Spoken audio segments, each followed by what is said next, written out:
बिस्मिल्लाहिर्रहमानिर्रहीम। अस्सलाम वालेकुम नाज़रीन, आप देख रहे हैं बोलता लाहौर और मेरा नाम राय साकिब है। नाज़रीन, एक रिसेंटली स्टोरी डेवलप हुई इस्लामाबाद से, आप लोगों ने भी तमाम लोगों ने टेलीविज़न पे देखी होगी। एक बच्ची है जिसके ऊपर तशद्दुद किया गया है और वो क्रिटिकल कंडीशन में लाहौर के एक अस्पताल में ICU में ज़ेर इलाज है। अभी बताया जा रहा है कि ख़तरे से बाहर नहीं है बच्ची की हालत। और ये चंद स्टैट्स हैं, इनको ज़रा आप थोड़ा सा ज़हन नशी कीजिएगा और सोचिएगा कि मुआशरा हमारा जा किस तरफ है। एक तो चाइल्ड लेबर, बच्चे जिनको स्कूलों में होना चाहिए, जिनको दरसगाहों में होना चाहिए, वो लोगों के घरों में मुलाजिम हैं।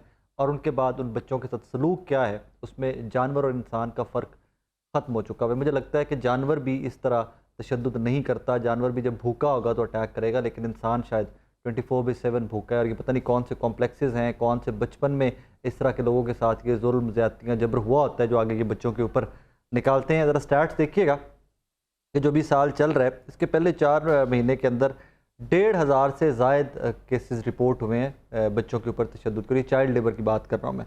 जनवरी से अप्रैल तक पंजाब में बच्चों पर तशद्दुद के 1767 केसेस रिपोर्ट हुए हैं। और इनमें सबसे ज़्यादा केसेस जो हॉट स्पॉट रहा है इन सारे केसेस का, वो हमारा लाहौर रहा है अनफॉर्चुनेटली। जिसमें आई थिंक तमाम लाहौरियों का, तमाम पंजाब के रहने वालों का, तमाम पाकिस्तान के रहने वालों का सर शर्म से झुक जाना चाहिए कि लोग बच्चों की तालीम के लिए, बच्चों की परवरिश के लिए, बच्चों को बेटर ग्रो करने के सर्कमस्टांसेस देने के लिए नई नई रिसर्चेस कर रहे हैं। पता नहीं क्या का क्या कर दिया दुनिया ने। और आज भी हमारे पास बच्चों को चाइल्ड लेबर, उसके बाद उनके ऊपर तशद्दुद, उसके बाद उनको लावारिस छोड़ देना, बड़ी दिल दहला देने वाली ये स्टोरी है। मेरे साथ हमारे डिप्टी ब्यूरो चीफ मियां नवीद साहब स्टूडियो में मौजूद हैं। बिलाल साहब हमारे साथ स्टूडियो में मौजूद हैं जो स्टोरी कवर करते हैं। बिलाल, आप अभी रिसेंटली आए हैं वहाँ से होके, मुझे बताइए अपडेट क्या है आपके पास स्टोरी को लेकर। बहुत शुक्रिया राय साहब। स्टोरी की अपडेट ये है कि आज जो डॉक्टरों की 12 रुकनी जो एक कमेटी तश्कील दी गई थी बोर्ड, उन्होंने वज़ीर आला को रिपोर्ट जो है भिजवा दी है। रिपोर्ट में तो उन्होंने बहुत से इंकशाफ किए हैं कि बच्ची के सर में जो गहरी चोट भी आई है, उससे उसका ज़हनी तवाज़न भी खो बैठी है और जिस्म के दीगर अज़ा सूजन भी है। और साथ में दोनों वालदैन तो ये भी क्लेम करते हैं, डॉक्टर रिपोर्ट तो ये कहती है कि उसके दोनों हाथ की हड्डियाँ टूटी हैं, जबकि वालदैन ये क्लेम करते हैं कि उसके पाँव की भी हड्डियाँ टूटी हैं। अब तक वालदैन का ये कि 2 दिन से बच्ची हॉस्पिटल में एडमिट है, उसका इलाज भी जारी है। वालदैन ये क्लेम कर रहे हैं कि हमारे से किसी ने मशवरा भी नहीं किया, हमें किसी ने इत्माद में भी नहीं लिया। रिपोर्टें भेजी जा रही हैं, तैयार की जा रही हैं, उनको कोई इस बारे में कोई इल्म नहीं है कि बच्ची के साथ क्या हो रहा है, बच्ची कहाँ पे मौजूद है। वालदैन ये क्लेम कर रहे हैं बार बार। दूसरी जानब उनका ये मुतालबा है कि अभी तक ना तो वज़ीर आला पंजाब मोहसिन नकवी वहाँ पे मौके पर पहुँचे हैं। उनकी ये मुसलसल डिमांड है कि वज़ीर आला पंजाब मोहसिन नकवी वहाँ पर आएँ, आकर देखें कैसे उनकी बच्ची के साथ जुल्म हुआ है, ताकि आइंदा किसी की बच्ची के साथ इस तरह जो अशराफ या जुल्म ना कर सके। दूसरी जानब वो शहबाज शरीफ से भी कह रहे हैं कि बार बार इस बात की अपील, जिस किसी भी मीडिया के नुमाइंदे से बात होती तो कहते हैं कि हमारी आवाज़ को उठाएं कि शहबाज शरीफ यहाँ पर आकर विजिट करें। दूसरी बात ये, एक उन्होंने आज नया इंकशाफ किया। उनका कहना यह था कि आपको इल्म होगा कि जज जो है आसिम हफीज़ की अहलिया के खिलाफ मुकदमा भी दर्ज हो गया है।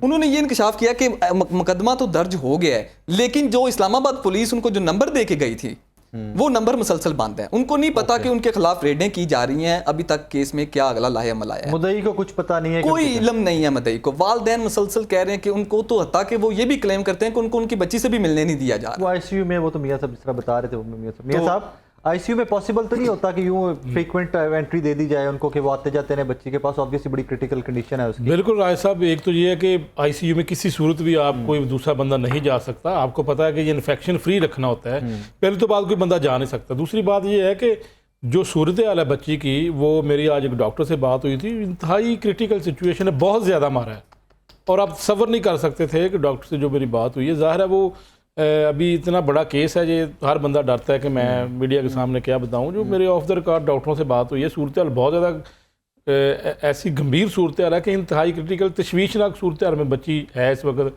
हमें ये दुआ करनी चाहिए कि कम से कम उसकी लाइफ बचे। देखें, 12 रुकनी मेडिकल बोर्ड बना दिया है। यहाँ तक तो बात ये है कि अभी उनको ये जो मिर्जा साहब कह रहे हैं कि उनको मिलने नहीं दिया जा रहा। देखिए, 12 रुकनी बोर्ड में general surgeon, medicine specialist professor, उसके अलावा उन्होंने न्यूरो सर्जरी, क्योंकि दिमाग के ऊपर उन्होंने बताया कि इन्फेक्शन फैला है, कीड़े फैले हैं, और जो है वो उसके अलावा फ्रैक्चर की जो बात कर रहे हैं, रिपोर्ट में तो 2 टांगों का फ्रैक्चर शायद उन्होंने बताया कि, लेकिन आप कह रहे हैं कि उसके अलावा भी है फ्रैक्चर पाँव? सर 2 बाजू हाँ, बाजू का बताया उन्होंने रिपोर्ट में। बहरहाल जी तशद्दुद बहुत ज़्यादा हुआ है और आईसीयू में है, क्रिटिकल है और वहाँ जा तो नहीं सकते, लेकिन जो डॉक्टर्स को चाहिए कि उनकी फैमिली को बुलाकर उसकी काउंसलिंग करें। हाँ, काउंसलिंग क्यों नहीं मिल रही? हाँ जी, ये बताना चाहिए। अब पता नहीं क्यों नहीं बता रहे, ये मेरी भी समझ से बाहर। अगर उन्होंने ये शिकायत की है, जिन डॉक्टर से आपकी बात हुई है, अकॉर्डिंग टू हिम क्या चांसेस हैं बच्ची के सर्वाइवल के? वो कह रहे हैं जी कि देखें ब्लड प्रेशर भी स्टेबल नहीं हो रहा, ठीक है, हर तरफ शुगर भी बहुत लो चली गई है और सपोर्ट दे रहे हैं ब्लड प्रेशर को, उसको सांस को बहाल करने के लिए भी सपोर्ट दे रहे हैं। शायद वो गर्म पानी वगैरह भी फेंका है, मुंह सारा जो है वो भी है, वो कोशिश तो कर रहे हैं डॉक्टर के जो है वो, लेकिन इस वक्त सूरत हाल बेहतर नहीं है। काफ़ी सारे मामला कब तक इस तरह के वाकयात हम रिपोर्ट करते रहेंगे और कब तक मोहसिन नकवी साहब या ये जो तमाम लोग हैं ये बोर्ड बनाते जाएंगे 12-12 14 डॉक्टर्स के, एंड देन फिर एक केस और आ गया, पिछला दब गया? देखें, बात यह है कि आपके सामने की जो पावरफुल बंदा है, जहाँ से ये सारा कुछ हुआ है, वो एक पावरफुल बंदा है, एक पावरफुल फैमिली है और ये पाकिस्तान की हिस्ट्री है। इस तरह के बहुत सारे मैंने केसेस देखे हैं। कोई ऐसा शख्स जो पावरफुल होता है, जब उसकी फैमिली से या उसकी औलाद से कोई इस तरह का जुर्म सरजद होता है, तो उसके बाद हम कोई 15 दिन 20 दिन मीडिया पर बड़ा शोर मच जाता है, एट द एंड वो मामला सुलह की तरफ हो जाता है, सुलह करवा दी जाती है। लेकिन ऐसा होना नहीं चाहिए। इस तरह के केस अगर सामने आएंगे, और चाइल्ड ब्यूरो प्रोटेक्शन जो है उनका यहाँ पर काम बनता है। वो उन्होंने भी वहाँ पर जनरल अस्पताल में जाकर दौरा किया। इंतहाई जुल्म, बहुत ज़्यादा जुल्म हुआ है, जितना कंडेम किया, बहुत बड़ा जुल्म हुआ है। और मेरा ख्याल है कि अगर हमने एग्जाम्पल सेट करनी है ना राय साहब, दिस इज द केस, तो फिर हाँ जी, अगर नहीं करनी तो फिर जो है वो यहाँ पर लोग डिसाइड हो चुके हैं कि ये पाकिस्तान रहने के काबिल नहीं है। ये तो नहीं है कि जी गरीब के लिए अलग और अमीर के लिए अलग कानून, ऐसा तो नहीं होना चाहिए। अगर वहाँ पे बताया जा रहा है, इल्ज़ाम लगाया जा रहा है वहाँ पर दूसरी फैमिली की जानब से कि जी चोरी की फलां पुलिस को बताओ, अगर किया तो आप उसको आप सबसे पहले साफ राम करने वाले। मेरे नज़दीक तो सबसे पहले बड़ा जुर्म जो है वो चाइल्ड लेबर है। इसमें किसी किस्म का भी फर्दर तो बढ़ते ही नहीं ना, कानून उस तरफ जाते ही नहीं है। सबसे पहले तो आप साहिबान पकड़े उस चक्कर में जाते हैं भाई कि आपने बच्चे को घर में मुलाजिम रखा हुआ, किस कानून के तहत रखा हुआ है, उस बच्चे की सिक्योरिटी, उसकी वेलफेयर, उसकी वेल बीइंग, यहाँ से काम शुरू हो जाता है, यहाँ से काम शुरू गैर कानूनी, फिर तो आगे चल ना, फिर तो आगे गैर कानूनी पे गैर कानूनी। बिल्कुल। सुलह के लिए राय साहब मैं आपको बताता चलूं, उनके वालिदैन ये क्लेम कर रहे हैं कि सुलह के लिए पुलिस दबाव डाल रही है। मैं इसके आपको इसी में एक और रेफरेंस भी दे देता हूँ। रिसेंटली लास्ट वीक हमारे इसी स्टूडियो के अंदर एक फैमिली मौजूद थी, मियाँ साहब, ये कसूर की, उनकी बच्ची के ऊपर 9 साल की बच्ची के ऊपर रेप अटेम्प्ट हुई है। रेप अटेम्प्ट हुई है, कोई प्रेशर पुशर डाल के, तरलामित करके, कोई दोस्तों यारों को कह के उनकी FIR तो करवा ली गई है वालिदैन की। अब उसके बाद वही पुलिस जिन्हें FIR दी है, वही कसूर की पुलिस उनके ऊपर प्रेशर डाल रही है कि रेप अटेम्प्ट के ऊपर भी आप सुलह करें। और पूरे मोहल्ले ने गवाही दी है कि भाई हमने देखा है रेप अटेम्प्ट हुई है, जब हम आए हैं तो ये बंदा आपके घर से बरामद हुआ है, और 9 साल की बच्ची। उत्थे किहड़ा इंसाफ लभण रहे हो तुसीं? वहाँ पे कौन सी प्रोग्रेस, कौन सा जुडिशियल सिस्टम या कौन सी सोसाइटी? एनीवेज नाज़रीन, शाजिया यूनुस साहिबा लॉयर है, टेलीफोन लाइन पर उन्होंने ज्वाइन किया। शाजिया साहिबा अस्सलाम वालेकुम जी। वालेकुम सलाम। नजम साहब कैसे हैं आप? ठीक जी मैं ठीक ठाक हूँ, आप खैरियत से? ठीक ठाक हैं जी अल्हम्दुलिल्लाह। ये बड़ा ही दिल खराश वाक़या है जो आज हम इस पे बात कर रहे हैं कि इसकी जो इंसानियत सोज वाक़या, मैं तो बोलूंगी ऐसा ही है। अब इसमें मुझे इसका जरा लीगल पर्सपेक्टिव दे दीजिए कि कानून इस बारे में क्या कहता है। लेट्स स्टार्ट कि चाइल्ड लेबर। कॉन्स्टिट्यूशन इसके बारे में बिल्कुल वाज़ेह है। आर्टिकल 25(1) आपका 37A इसके बारे में कहता है कि आप टॉर्चर नहीं कर सकते और हर सिटीजन इक्वल बेसिस पे ट्रीट किया जाएगा। लेकिन यहाँ तो वायलेशन में एक छोटा सा बच्चा जिसके साथ इसके दांत तोड़ दिए जाते हैं, उसको मारा पीटा जाता है, उसके फ्रैक्चर हो रहे हैं। तो ये एक बहुत ही सीरियस बात है कि हम अपने बच्चों के बारे में तो कुछ और सोच रहे होते हैं, लेकिन गरीब का बच्चा जो है उसको इंसान ही नहीं समझा जा रहा। तो इंसानियत की ये जो ये बहुत नहीं, यहाँ पे मैं थोड़ा सा कंफ्यूज हूँ, please enlighten me on that कि चाइल्ड लेबर, इस एज का बच्चा घर में घरेलू मुलाजिम रखना, ये कोई कानूनी इजाजत देता है? ये कानूनन जुर्म है, ये कानूनन जुर्म है। ये इसको पता नहीं, इसको पहले भी लाहौर चीफ जस्टिस साहब ने देखा था, लेकिन ये मामला फिर आया है कि इसी तरह के मामला अगर इसी तरह से चलते रहे तो इसको स्टॉपल होना चाहिए। एक एज जो हमने बता दी, बस इम्प्लीमेंटेशन उस पर उस तरह से नहीं हो रही जिस तरह से हम लॉज बना रहे हैं, लेकिन इम्प्लीमेंटेशन का थोड़ा सा, मैं कहती हूँ अगर ये थोड़ी सी सख्ती हो जाए तो शायद ये वाकयात जो हैं वो कम हो जाएं और माशरा जो है इसमें हर एक को उसको जीने का हक जो है वो दिया जाए। लेकिन ये वाकया तो रिपोर्ट भी आपकी इंडस्ट्री से हो रहा है ना, जी जी। ये तो लेकिन रिपोर्ट सर भी आपकी देखिए जिन्होंने उसमें कानून बनाना है, कानून के ऊपर अमल दरामद कराना है, अगर उनके घरों से इस तरह के वाकयात निकलेंगे तो हम किससे उम्मीद रखें? सर बहुत ही एक अजीब, मैं कहती हूँ कि हमें खुद सोच के शर्म आती है कि एक फीमेल और वो भी एक इतनी अच्छी फैमिली की हो और वो इस तरह से एक सलूक करें एक बच्चे के साथ। शाजिया तो साहिबा, ये तो अच्छे और बुरे का फर्क क्या होता है? किरदार, इस किरदार के बाद आप कैसे कह सकती हैं कि वो अच्छी फैमिली से भी हैं? सर उन्होंने तो अपना किरदार इंसानियत ही, मैं तो उनको कहती हूँ इंसानियत की उन्होंने तजलील करने में कोई हद थोड़ी नहीं है। उन्होंने एक छोटे से बच्चे के साथ जो सलूक किया है, कोई भी अगर वो खुद एक माँ होती और सोचती कि उनका बच्चा ऐसे होता तो वो उसकी इतनी सख्त पनिशमेंट कैसे दे सकती थी। अनबिलीवेबल। और फिर जिस तरह आप कह रहे हैं कि वो फर्दर स्टोरी डेवलप इस किस्म की हो रही है कि जिस बच्ची ने चोरी की थी, भाई चोरी की सर तो वो पहले तो सबसे एक बड़े स्टोरी चोर आप खुद बनाई हो। जा रही है ना, उस जुर्म को छुपाने के लिए स्टोरीज क्रिएट की जा रही हैं। कि पहले तो आप हम ये देखें ना कि उसकी सर्वाइवल देखें, उस बच्ची की ट्रीटमेंट होनी चाहिए प्रॉपरली। शाजिया और मेरे अगर साथ ही उसको- रहिएगा। नाज़रीन, मुनीज़ जहांगीर साहिबा ने हमें ज्वाइन किया है। मुनीज़ साहिबा, अस्सलाम वालेकुम जी। बहुत शुक्रिया जी, अस्सलाम वालेकुम। वालेकुम सलाम, आप खैरियत से हैं जी? ठीक ठाक हैं? बिल्कुल ठीक ठाक जी। मुनीज़ साहिबा, इस तरह की डेली कोई ना कोई स्टोरी आती है, इस तरह की स्टोरी को टेलीविजन पे डिस्कस करते भी आई फील ऑकवर्ड। मेरा दिल समझ नहीं आती कि बंदा इसको डिस्कस भी कैसे करे कि हजारों केसेस हमारे इर्द गिर्द से रिपोर्ट हो रहे हैं। अगर कोई इस तरह का केस रिपोर्ट होता है तो हमने लेके अदालतों में जाना है, जिनके पास जाना है, जब उनके घरों से इस तरह की स्टोरीज निकलेंगी तो हम इंसाफ के लिए कहाँ लेके जाएं बच्चों को अपने को? देखिए जी, सबसे पहले तो जो हमारे कायदो कानून है उसके तहत जो कम उम्र की बच्चियां हैं, उनसे आप घर के अंदर काम नहीं करवा सकते। ये कानून की खिलाफ वर्जी है। सबसे पहली बात तो इसके ऊपर हुकूमत को चाहिए था, जब उन्होंने कवानीन बनाए थे उनको एक अवेयरनेस कैंपेन भी इसके साथ चलानी चाहिए थी, ताकि हमारे लोगों को पता चल जाए कि उन्होंने जो 18 साल से या 16 साल से कम उम्र की लड़कियां हैं उनको जॉब पे नहीं रखना। सबसे पहली बात तो ये है, क्योंकि जब आप किसी बच्चे को रखते हैं नौकरी के ऊपर तो वो अपने आप को उस तरीके से डिफेंड नहीं कर पाता जिस तरह के एक एडल्ट कर पाता है। तो आपने तो पहले उसको रख के ही कानून की खिलाफ वर्जी की है। दूसरा जो हम देख रहे हैं, देखिए ये पहले जज नहीं है, आपको याद होगा कि तैयबा केस भी हुआ था इस्लामाबाद के अंदर। उसके अंदर वो पहला वो मोटो था जो जस्टिस साकिब निसार ने लिया था। मगर उसके जब उन्होंने वो स्लो मोटो लिया तो उनको पता चला कि यहाँ पे जो एक वायलेंस है बच्चों के खिलाफ, उसके खिलाफ कोई कानून है ही नहीं इस्लामाबाद के अंदर, बना ही नहीं था टेरिटरी के अंदर। उसके बाद फिर उसके ऊपर कानून साजी जो है वो शुरू हुई थी। तो कहने का मकसद ये है कि आप कानून भी बना लेंगे, आप उसका निफाज एक तो कर नहीं सकते, क्योंकि आप जब कानून बनाते हैं तो आप उसके निफाज के लिए कोई पैरामीटर्स, कोई फ्रेमवर्क नहीं बनाते। ना ही आप मीडिया की मदद लेते हैं कि जी आप इसके अंदर अवेयरनेस करें, ना ही आप कोई कैंपेन करते हैं। तो यहाँ पे कवानीन बन गए हैं, हमें उनके नफाज की जरूरत है, क्योंकि जब तक आप अकाउंटेबिलिटी, अच्छे बुरे लोग हर माशरे में होते हैं, मगर जब तक आप इनकी अकाउंटेबिलिटी नहीं करेंगे, इनको कटहरे तक नहीं लेके आएंगे, तब तक जो है ये मामला इसी तरह चलता रहेगा। सबसे ज्यादा अफसोसनाक बात यह है कि उस बच्ची की माँ ने ये कहा कि जो इंसाफ करने वाले हैं वो अपने केस में कम से कम मेरे साथ इंसाफ करें।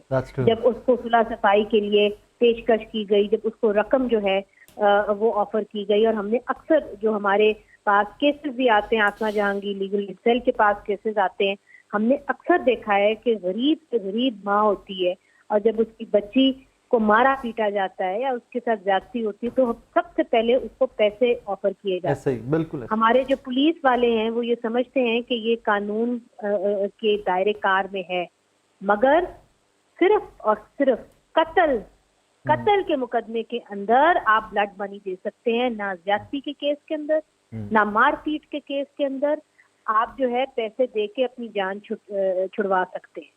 तो मगर माजी में लेट मी अपडेट यू, इस केस में अभी हमारे रिपोर्टर होके वहां से आ रहे हैं, अभी उनकी पेरेंट्स से मुलाकात हुई है तो उनको उन्होंने दोबारा ये रिपोर्ट की है कि जी बहुत प्रेशराइज किया जा रहा है पुलिस की जानिब से भी कि सुलह कर लो।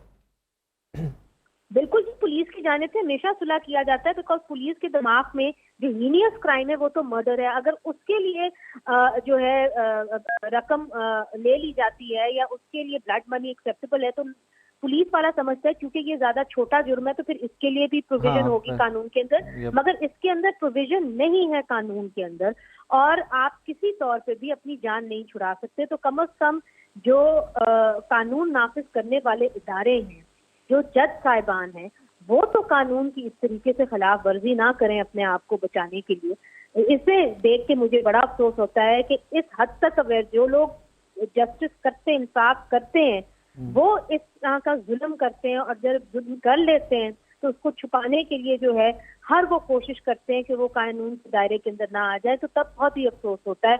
मगर मैं इसके ऊपर सिर्फ अफसोस नहीं करना चाहिए, हमें इसके ऊपर अवेयरनेस का काम करना चाहिए। मीडिया का भी, मेरा और आपका भी एक, मैं समझती हूँ हम रिस्पॉन्सिबल हैं, और हमारी भी एक रिस्पॉन्सिबिलिटी है कि हम इस इशू पे करते रहें कि हम सिर्फ शेख रशीद साहब या शबाशरी साहब की स्टेटमेंट्स दिखाते रहें।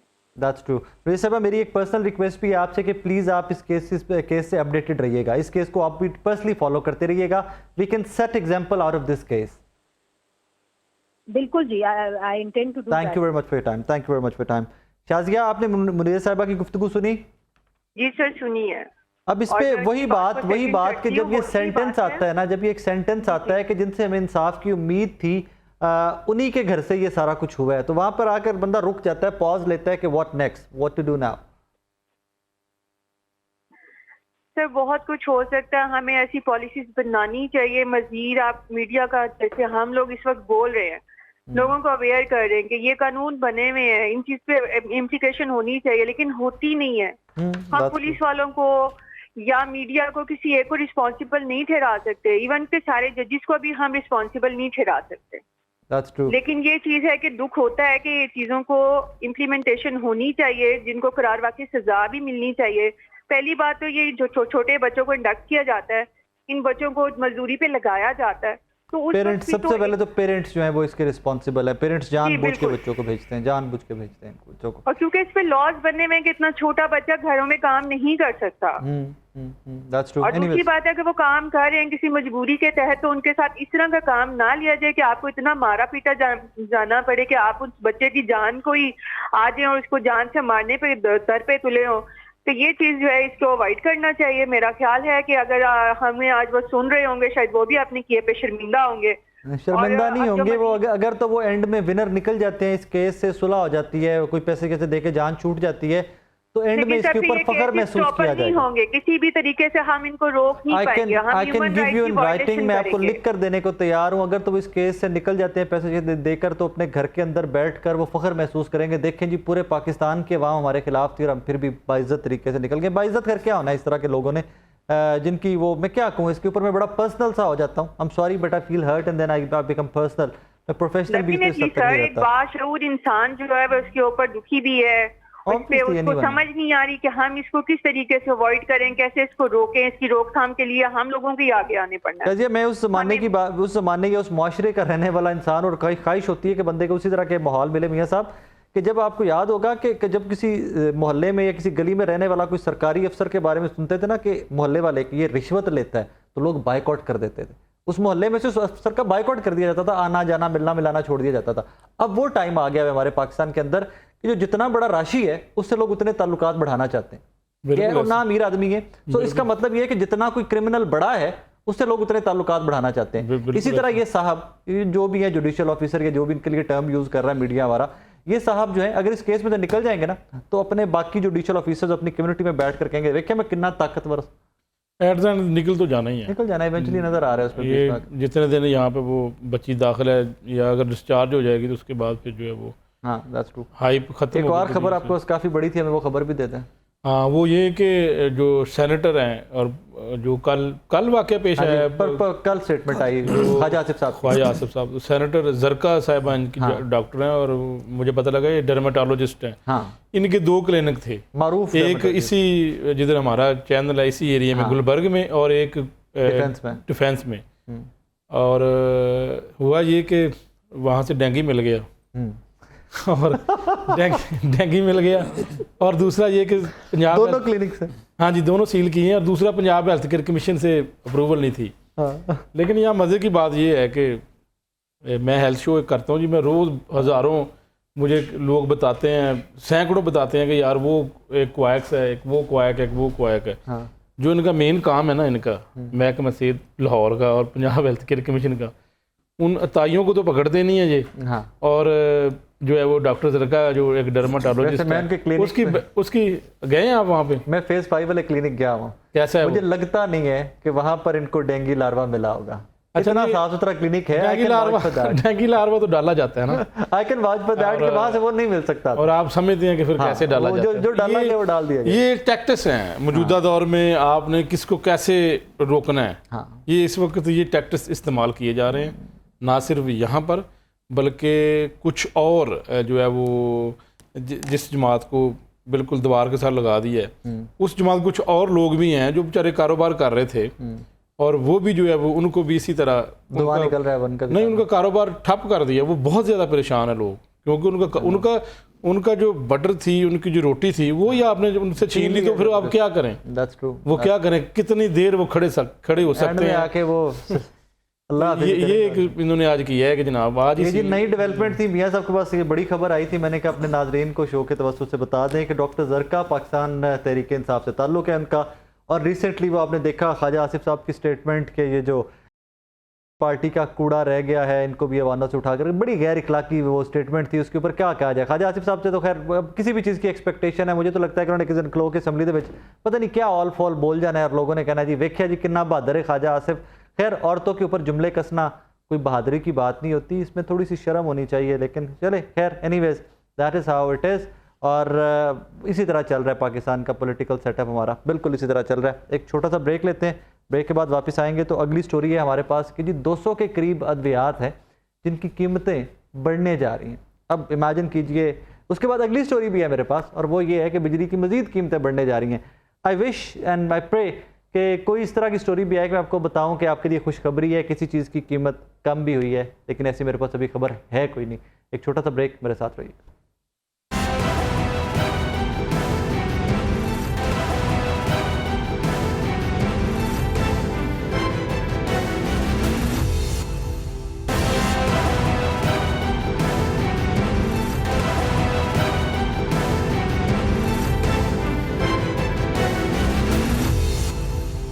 वेलकम बैक नाजरीन। जिस तरह ब्रेक पे जाने से पहले मैं आपको बता रहा था कि 200 अद्वियात की कीमतों में इजाफे की समरी तैयार कर ली गई है और ड्रग रेगुलेटरी अथॉरिटी ने कीमतों में इजाफे की समरी जो है हुकूमत को भिजवा दी है मंजूरी के लिए। मियाँ साहब कोई कभी तो हमें ये बताएं कि फ़लानी दवाई बड़ी सस्ती हो गई है, फ़लाने अस्पताल सरकारी में टाइम पे लोगों को दवाई मिल रही है, ट्रीटमेंट मिल रहा है, डॉक्टरों की तनख्वाहें बढ़ गई हैं, पंजाब में रेवोल्यूशन आ रहा है हेल्थ में, कोई इस तरह की खबर भी कभी बता दिया करें।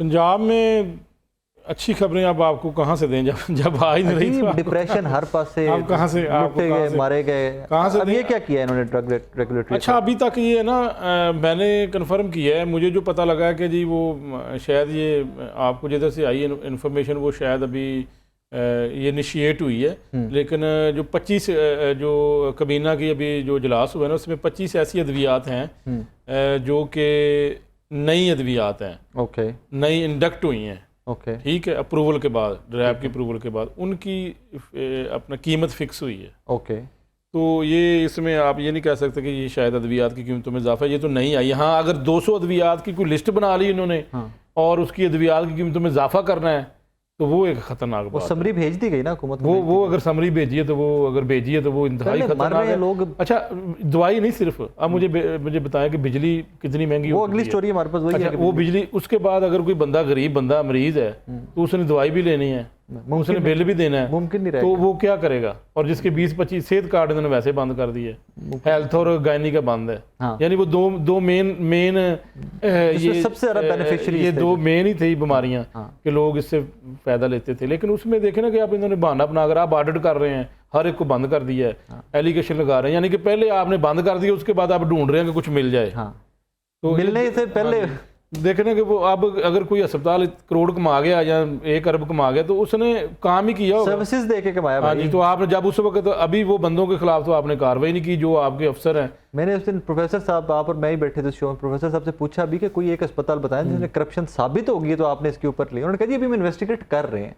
तो भाई इन्वेस्टिगेशन जब तक कंप्लीट नहीं होती तब तक तो सेटअप को चल रहा है। अच्छा एक तो अद्वियात की कीमतों में जो अभी आप बता रहे हैं कि समरी चली गई है, एक ये और साथ जो अद्वियात की शॉर्टेज है वो, और जो मिलती नहीं है सरकारी तौर पर, एक तो ये है कि आपने पैसे देने मेडिकल स्टोर पे चले जाना, महंगी खरीद लेनी अगर आपके पास पैसे हैं। एक ये है कि आप गरीब लोग हैं, सरकारी अस्पताल में लोग आए हैं और पैसे ही नहीं जेब में, कोई खुदा ना खासा एक्सीडेंट हो गया है तो वहाँ पे जो है वो अद्वियात वो भी जो है वो मोहसिन नकवी साहब जो है वो दौरे तो कर रहे हैं, हाँ, तूफानी दौरे, तूफानी दौरे। और MS को भी इधर से उधर कर रहे हैं, शफलिंग भी कर रहे हैं। लेकिन अब देखना है सेक्रेटरी हेल्थ को बचाते बहुत कुछ हो रहा है, इधर उधर चुको, उधर उधर चुको। हाँ जी। नूर मेहर साहब कैसे हैं आप, खैरियत से हैं? जी शुक्र अल्हम्दुलिल्लाह। भाईजान 200 दवाइयाँ मजीद महंगी, की बनेगा साडा? देखें, ये हुक्मरानों की मैं समझता हूँ कि ये बड़ी बेहिसी है और दवा जो है इंसान की मजबूरी होती है, दवा याशी नहीं होती। जब हमारे हुक्मरान जो है ड्रग प्राइसिंग पॉलिसी जो है वो बनाएंगे आलू, घी और तेल की कीमतों के लिहाज से, लेकिन तो ड्रग प्राइसिंग पॉलिसी 2018 के तहत जो है अब इन्होंने कंज्यूमर प्राइस इंडेक्स के तहत जो है 20% अद्वियात कीमतों में इजाफा किया है। अब ये इजाफा जो है ना, ये बिल्कुल मरीज कुछ जो है ना ऐलान है। और अभी फिर एक ये है कि जो मार्केट में जो दवाइयाँ पहले से पड़ी थी वो भी गायब कर दी गई हैं। उसकी वजह ये है कि नया स्टॉक जो नई कीमत के साथ आ रहा है तो उसके वो बेचने के लिए जो है पुराना स्टॉक भी शॉर्ट कर दिया गया है, उसकी जखीरा अंदोजी जो है वो कर दी गई है ताकि नई कीमतों के मुताबिक जो है ना, अब क्या है कि ड्रग इंस्पेक्टर जो है वो फील्ड में जाके पुराना जो स्टॉक है वो पुरानी कीमतों पे उसको इंश्योर भी नहीं कर पा रहे। तो मैं समझता हूँ कि दवाइयों के मामले में चाहे कोई भी हुकूमत हो, वो बिल्कुल बेरहमी का जो है ना मुजाहरा किया जा रहा है। अद्वियात की जो असल कीमतें हैं वो किसी भी वेबसाइट पर नहीं है, तो जब चाहती हैं कंपनियां कीमतों में इजाफा कर देती हैं। और हमारी बदकिस्मती है कि पिछले 4 महीनों में पैराडोल जैसी दवा जो है 17 रुपए 10 पैसे 10 गोलियों की कीमत जो है 4 महीनों में जो है वो तकरीबन 42 रुपए हो गई चुकी है। तो मैं समझता हूँ कि ये बहुत बड़ा जुल्म है जो डबल से भी ज्यादा हो चुकी है 4 महीनों में। इसका क्या बनेगा? आप तो अक्सर कोर्ट चले जाते हैं लेके इस तरह के मामलात को, आजकल आप भी खामोश मुझे लगता है नजर आते हैं। जी मैं अभी भी एक कोर्ट से अपनी बेल करा के जो है इस्लामाबाद से रास्ते में हूँ, आ रहा हूँ। देखने कहीं आपको रास्ते में फिर ना पकड़ लें किसी और केस में। मियां साहब कह रहे हैं किसी और केस में आपको पकड़ न लें। जी आज जो है वो 2 जो है वो प्री अरेस्ट जो है मैं करवा के इस्लामाबाद ड्रग कोर्ट से अभी आ रहा हूँ। तो बहरहाल देखें, हमने अपना हिस्सा डालना है। हाँ, गरीब किसी की माँ, किसी का बेटा, बच्चा जब दवाई के बगैर मरता है ना तो उसकी आह जो है वो 7 आसमानों तक जाती होगी। तो हमें जो है आम इंसान जो खाने के लिए तो उनके मसाइल हैं, लेकिन दवा उसको मजबूरी से, एक ही दवा है उसकी 20-20 कीमतें हैं, हर कंपनी ने अपनी अपनी कीमत लगाई हुई है। मैं उसी तरफ आ रहा था कि लेबल चेंज किया, सिर्फ उसका नाम थोड़ा सा उसी सॉल्ट का चेंज किया और प्राइस पता नहीं कितनी वेरी कर गई उसकी। देखें, एक साल्ट की 1 मॉलिक्यूल जो है 1 प्राइस होनी चाहिए। एक दवा की कीमत चाहे कोई भी कंपनी बना रही हो एक कीमत होनी चाहिए। तो लेकिन अमली तौर पे जो है ना ऐसा बिल्कुल नहीं हो रहा। और मैं समझता हूँ अभी पंजाब में डॉक्टर जावेद अकरम साहब हैं, इनको हंगामी जो है ना इकदाम लेने चाहिए। तमाम सरकारी अस्पताल के बाहर जो है generic medical public government partnership में जो है ना खुलने चाहिए ताकि जो है सस्ती और म्यारी और जेनेरिक मेडिसिन जो है वो मिल सके। और डॉक्टर्स की जो ब्रांड्स जो है वो लिखते हैं, सरकारी मुलाजिम होकर सरकारी कुर्सी पे बैठकर कंपनियों से सौदेबाजी करते हैं और उनके मुफादात के लिए काम करते हैं। इसके लिए कानून साजी जो है ना होनी चाहिए। अब जावेद अकरम साहब कर रहे हैं ना, देखें सेहत कार्ड बंद हो गया, उसके बाद इंक्वायरीज चल रही हैं अस्पतालों की, किसने कितने पैसे कमाए, तो वो तो कर रहे हैं अपनी तरफ से जो करना चाहिए। अच्छे आदमी हैं, लेकिन उनको जो है इस बोल्ड स्टेप लेने चाहिए और जो हमारी नेशनल कंपनीज हैं उनकी दवाइयों को प्रमोट करना चाहिए और वो सस्ती और म्यारी दवाइयां जो है वो आवाम तक पहुंचाएं। और जो प्रोपेगेंडा है बड़ी बड़ी मल्टीनेशनल कंपनीज का, उनकी जो गलत तरीके से प्रमोशंस हैं उस पर कानून साजी करनी चाहिए, खुदा तरसी करनी चाहिए। तो इसके लिए जो है ना बोल्ड स्टेप लेने चाहिए। एंड में मुझे ये बताइए कि 200 दवाइयों की कीमत बढ़ जाएगी, हम चुप करके देखते रहेंगे और ये मामला चलता रहेगा? बज़ाहिर 200 की बात करते हैं जनाब, 1,20,000 दवाई की कीमतों में इजाफा हो चुका है 20%। ठीक है। और एंटी कैंसर और दूसरी जान बचाने वाली अद्वियात में जो है वो 14% इजाफा हो चुका है। तो इसमें जो है हुकूमत जो है अवाम को निकलना चाहिए। अवाम और सियासतदानों के जो है ना ये मसाइल ही नहीं है, तो वो पब्लिक के आम आदमी के मसाइल हैं। तो सियासतदानों को भी चाहिए कि वो अवाम के जो सही काम है उन पे तवज्जो दें और उनका जो है वसीला बने। असल मसाइल। और देखिए पाकिस्तान इस वक्त जो है एलोपैथिक की 16 अरब डॉलर की मार्केट है, और पाकिस्तान जो है अब 50 बड़ी इंटरनेशनल मेडिसिन की मार्केट में पाकिस्तान पहुंच चुका है। पाकिस्तान की ठीक है 5वें नंबर पे आबादी है, लेकिन अब जो है इसमें जो अद्वियात की कीमतें हैं और चीज़ों की वजह से बहुत बड़ी मार्केट पाकिस्तान बन चुका है। तो मैं समझता हूँ कि इस पे हुकूमत जो है पॉलिसीज को रिव्यू करे और कानून साजी होनी चाहिए कि हर मेडिकल स्टोर पे फार्मासिस्ट होना चाहिए, और अद्वियात की कीमतें जो हैं वो हर वेबसाइट पे, जो हेल्थ की हर वेबसाइट है उस पे होनी चाहिए, किस दवा की कीमत कब बढ़ी, और आवाम को सही कीमतों पे दवाइयाँ मिलनी चाहिए। कोई पूछने वाला ही नहीं है। खैरियत से वापस आए, thank you for your time. Pre arrest करवा के आप वापस आ रहे हैं, खैरियत से वापस आए, अल्लाह ना करे कि आंदे पहले तड़ते कोई और FIR हुई पे। अपना बहुत सारा ख्याल रखें। मैंने एक छोटा सा ब्रेक के बाद वापस आएंगे। तो डेली बेसिस पे जो बिजली का बोझ सार्फिन पे डाला जा रहा है, उस बोझ में मज़ीद इजाफा हुआ है।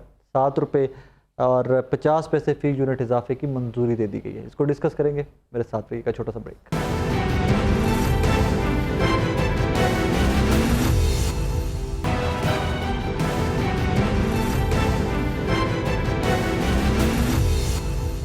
वेलकम बैक नाज़रीन। नेक्स्ट स्टोरी हमारे पास है जी कि वफाकी काबीना ने बिजली 7 रुपये 50 पैसे फ़ी यूनिट इजाफे की मंजूरी दे दी है। मैं थोड़ा सा ब्रेक डाउन आपको दे दूं कि 100 यूनिट वाले घरेलू सार्फिन के लिए बिजली 3 रुपये फ़ी यूनिट महंगी होगी। 101 से 200 यूनिट वाले सार्फिन के लिए 4 रुपये, 201 से 300 यूनिट वाले सार्फिन के लिए बिजली की कीमत 5 रुपये फ़ी यूनिट महंगी होगी।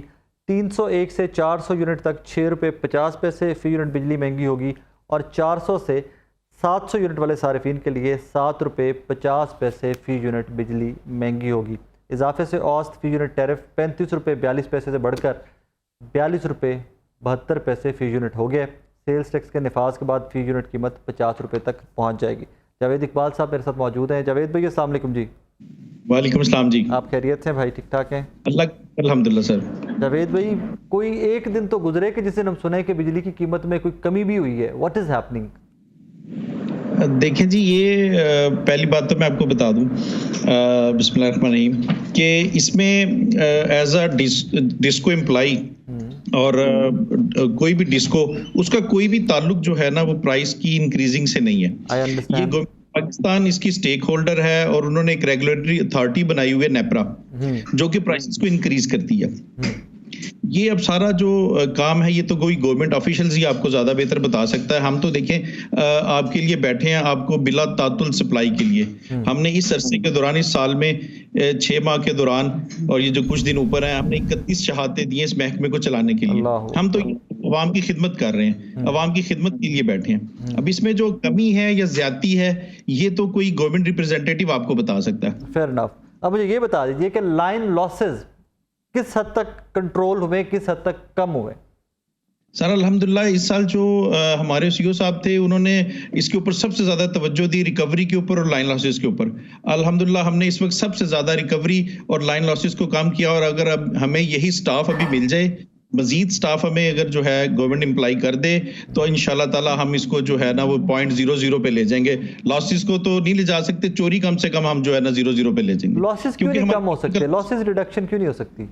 सर टेक्निकल लॉसेस भी है ना, जो आपकी इलेक्ट्रिसिटी आ रही है बनकर, जो 500 केवी ग्रिड स्टेशन से आती है, 220 केवी ग्रिड स्टेशन से आती है, वो एक लाइंस के जरिए आ रही है ना, तो एक टेक्निकल लॉसेस भी हैं हमारे।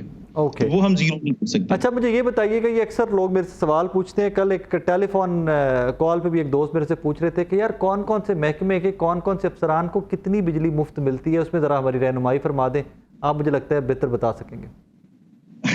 ये भी देखें, ये भी एक थोड़ा सा मेरी फील्ड से थोड़ा सा बाहर का क्वेश्चन हो जाएगा। मैं तो अपने डिपार्टमेंट की बता सकता हूँ। इस पर लोग हमारे डिपार्टमेंट पे इतराज उठाते हैं कि जी इनको देखें फ्री बिजली दी जाती है। उस पे मैं सिर्फ अपना स्टेक दे सकता हूँ कि देखिए हमें फ्री मिलती, ये it's a part of our salary, और हमारी सैलरी के अंदर जो है वो शामिल है। वो जिस वक्त हमें अपॉइंट किया जाता है, बताया जाता है, ये सैलरी का पार्ट है। और हम जो अच्छा चले, मैं तो आसान लफ्जों में पूछ लेता हूँ, लाइन सुपरिटेंडेंट को कितने यूनिट फ्री हैं? लाइन सुपरिटेंडेंट के बेस करता है स्केल के ऊपर, उसका स्केल कितना है। अगर 14 स्केल है तो 250 तक है, अगर 14 से ज्यादा है तो 350 पर मंथ है। 350 पर मंथ है। एसडीओ को कितने यूनिट्स हैं? एसडीओ के फिर उससे ज्यादा हैं, वो उसके स्केल के ऊपर डिपेंड करता है कि उसमें वो क्या स्केल ले रहे हैं। स्केल वाइज जो है ना ये यूनिट्स हैं। स्केल वाइज बताते जाए ना प्लीज। एसडीओ साहब का कौन कौन सा स्केल होगा?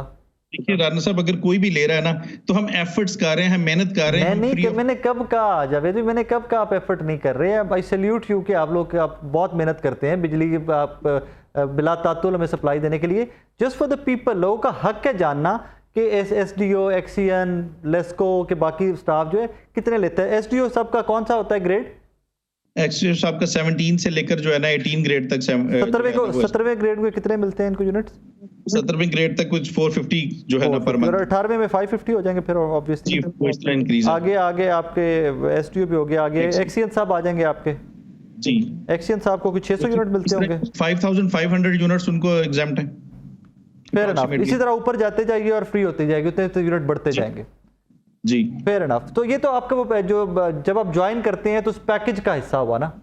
जी, हमारे पैकेज का हिस्सा। Fair enough. वो जब आपको ऑफर लेटर मिलता है तो उसका हिस्सा है। जस्ट लाइक दैट कि अगर कोई मोटरवे का मुलाजिम है तो मोटरवे पे सफर करेगा तो उसको टोल नहीं देना चाहिए, हालांकि वो देते हैं। वो देखिए हमारा थोड़ा सा उससे डिफरेंट है ना।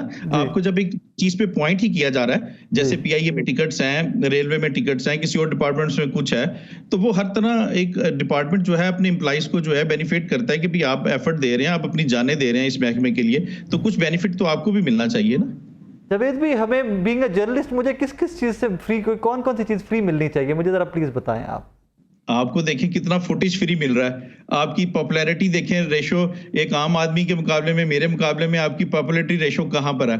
आप बाहर खड़े होते हैं, आपको 500,000 लोग जानते हैं।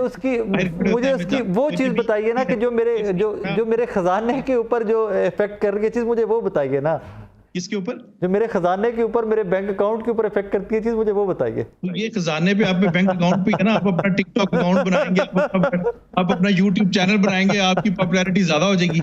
अच्छा, टू बी वेरी ऑनेस्ट, मैं सीरियस नोट पे आपको बता दूं कि ये लोगों के क्वेश्चंस थे, दे वांटेड टू आस्क, इसमें किसी किस्म का क्रिटिसिज्म नहीं था मेरे एंड पे।